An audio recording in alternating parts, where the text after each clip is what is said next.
skenario baru, dengan ada lokus baru, dengan barang bukti yang sudah ditemukan palu, CCTV, dia harus menceritakan lagi tuh prosesnya, jam-jamnya. Kalau ingin ceritanya Prio ini memang ingin benar ya, kelihatan ini memang benar-benar pure ya, tidak dibuat-buat. Tapi kalau misalkan hanya di kios kedua ini sudah tetap di situ hanya CCTV yang memperlihatkan mereka menggotong mayat, coba diurutkan dengan keterangan-keterangan yang sebelumnya. Atau kita pasin lah jam-jamnya. Nggak ada yang ngepas. Karena apa? Karena sudah jelas TKP itu ada di rumah, bukan di kios. Kesatu itu. Kedua, gimana almarhum Budi mau kelihatan di CCTV masuk ke kios? Sedangkan Budinya juga sudah meninggal. Seharusnya kan ada CCTV yang memperlihatkan Budi masuk ke kios, tapi kan tidak ada pengakuan dari verbalisan dari penyidik kan. Kalau misalkan itu ada, baru kita yakin bahwa memang ada TKP 2 gitu. Makanya disitulah yang kurang apa ya, kurang rapi sih ya menurut saya. Karena itu tadi ya, kalau bahasa saya udah gelabakan itu Mr. Z. Buat penyidik semuanya kan, atas keterangan Prio yang bahwa katanya sudah mengungkapkan yang ditulis itu tadi, sudah menceritakan. Jadi mereka membangun skenario yang baru ini, ya udah gelabakan, udah bingung. Mengatur timeline waktunya juga sudah acak-acakan pasti. Karena apa? Kalau kita urut-urut udah nggak sesuai ya itu tadi. Ternyata kalau mau kita urut dengan barang bukti yang sudah ada nih, justru udah ada juga keterangan saksi yang disumpah, keterangan saksi yang di hotel. Kita urut kan tidak mungkin pada saat jam yang sama di tanggal yang sama mereka ada di dua tempat yang berbeda. Disitulah.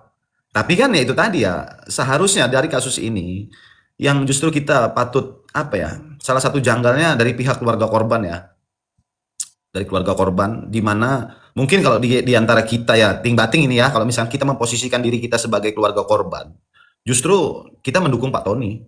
Kenapa? Karena niatnya Pak Tony hanya ingin membuka kasus ini terang benderang, dan apabila ada pelaku lain, ya tolong diproses gitu kan, tidak ditutup-tutupi seperti ini. Justru ini malah pihak keluarga juga ya tidak ingin ada pelaku lain. Lah kenapa gitu loh? Ada apa? Justru keluarganya keluarga yang jauh lagi. Oke. Coba disapa itu ada jelita itu kayaknya sudah siap ini nih mengeluarkan unek-unek nih. Kavia, waktu dan tempat dipersilahkan. Udah nyampe pasar ikan dia. Enggak, soalnya tuh mic-nya buka dia. Enggak ketutup itu Mr. G. Kalau kebuka, geger nih. Oke, saya kasih tahu dulu. Ini ada kunci juga nih. Aku bersihin dulu. Gini nih ya. Ada satu kalimat keberatan dalam pledoi maupun duplik yang disampaikan bahwa motif keduanya ini nggak ketemu gitu. Motifnya apa itu nggak ketemu. Sampai melakukan pembunuhan 5 orang itu nggak ketemu. Tapi dijawab oleh hakim, motif tidak penting, tidak perlu ini pembunuhan berencana nggak ada motifnya, dendam kayak sakit hati kayak nggak ada. Katanya motif itu tidak penting atau motif tidak harus dibuktikan, begitulah bahasa. Itu pertimbangan hakim menanggapi duplik daripada Tony. Tahu nggak di belakangnya itu? Motifnya dimunculkan. Motifnya adalah menguasai harta korban. Dan sekarang alhamdulillah nyala. Yang ingin menguasai harta korban itu sopo. Yang jadi ahli waris itu sopo. Nah, jadi gini Mr. G, analisa saya ya. Ini hanya analisa saya aja ya teman-teman semuanya, abang-abang semuanya yang di atas, yang di bawah ya. Jadi yang saya bilang tadi, sebetulnya motifnya itu bisa jadi nih ya, bisa jadi benar semua Mr. Z. Dengan apa? Dengan keterlibatan orang-orang itu tadi. Contoh, kasus bisnis minyak goreng, ditipu kan? Dengan pengakuannya Bang Niko, dia pernah mengantarkan almarhum Budi ke rumah Yugo. Bisnis tuh ya. Kedua, apalagi bisnis perbankan. Bisa jadi. Karena apa? Karena mungkin Haji Saroni memegang data. Yang harta korban juga ya bisa jadi gitu kan, ada keterlibatannya juga untuk menguasai harta korban. Tapi siapa? Tapi kan nggak mungkin lah Ririn semua. Disitulah. Jadi saking bingungnya mungkin ya itu tadi dari awal sewa menyewa mobil, rental mobil 750.000, di dakwaan berubah jadi bisnis minyak, di putusan akhirnya ingin menguasai harta korban. Ya itu bisa jadi gitu kan, motifnya itu. Makanya bisa sampai menghabisi 5 orang gitu loh. Namanya kalau motif motif batik itu motif kombinasi.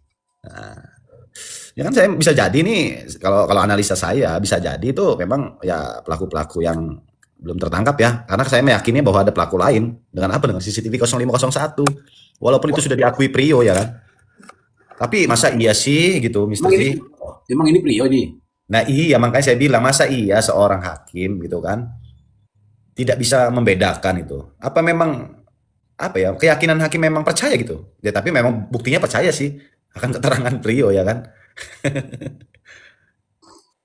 Ya oke lah. Ya teman-teman, teman-teman, saya ingin sampaikan begini. Masalah putusan oke lah ya, kita hargai, kita hormati. Apa yang sudah diambil keputusan oleh hakim, apapun dasarnya, nggak ada masalah, nggak ada masalah. Saya pernah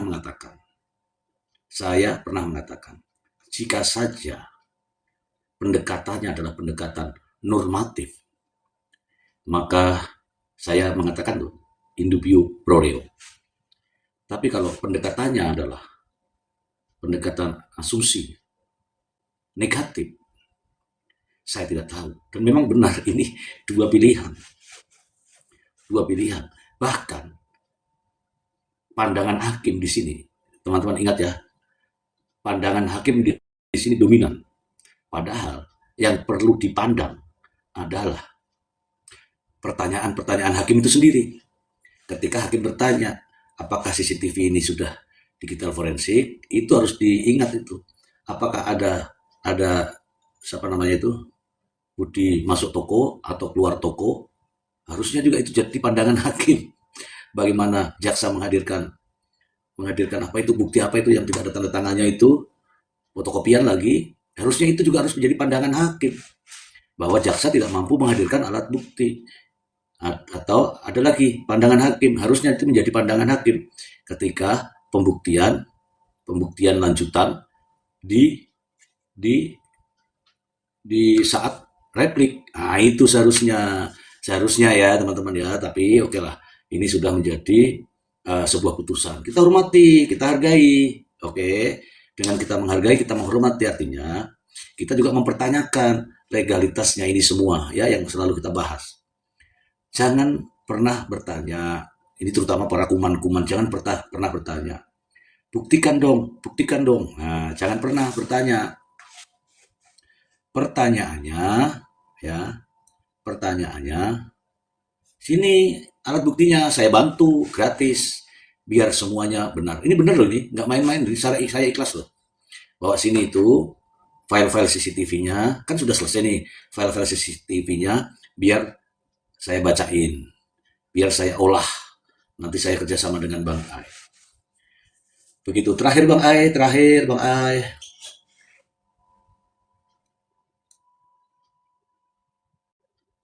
Oke lah. Karena Bang Ai nggak ngomong, saya ngomong nih. Teman-teman, mohon maaf ya. Terima kasih banyak atas dukungannya. Karena Bang Ai nggak ada suaranya. Saya mengatakan bahwa kasus ini janggal. Kejanggalan-kejanggalan itu mari kita ulas. Kita ulas ya, bukan berarti kita serang ya. Kita ulas. Kalau nggak suka ya nggak apa-apa. Ya, nggak apa-apa. Tapi saya pribadi, saya akan mengulasnya. Oke, sampai di sini dulu ya. Saya rada ngantuk. Nyala lampu nih. Sepakat, teman-teman? Sampai di sini?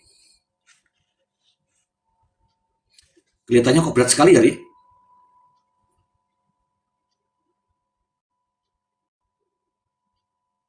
Oke lah ya. Oke, teman-temanku semua. Terima kasih banyak. Terima kasih Bang Ai. Salam hormat. Haji Aska. Bang RH. Terima kasih Bang RH. Mbak Jelita. Ini nggak ada suaranya semua saya dengar nih. Mungkin panas HP saya. Mbak Lilian, Ari Porem, Yani, teman-teman semua yang ada di bawah. Mohon maaf ya, kita break dulu. Aku nggak dengar suara nih. Terima kasih banyak. Semoga kita bisa ketemu besok lagi ya. Makasih. Thank you semuanya ya. Assalamualaikum Teman di warahmatullahi bawah wabarakatuh. semuanya Bye-bye. terima kasih. Assalamualaikum Waalaikumsalam warahmatullahi wabarakatuh. warahmatullahi wabarakatuh. Amin. Turun. Siapa yang turun?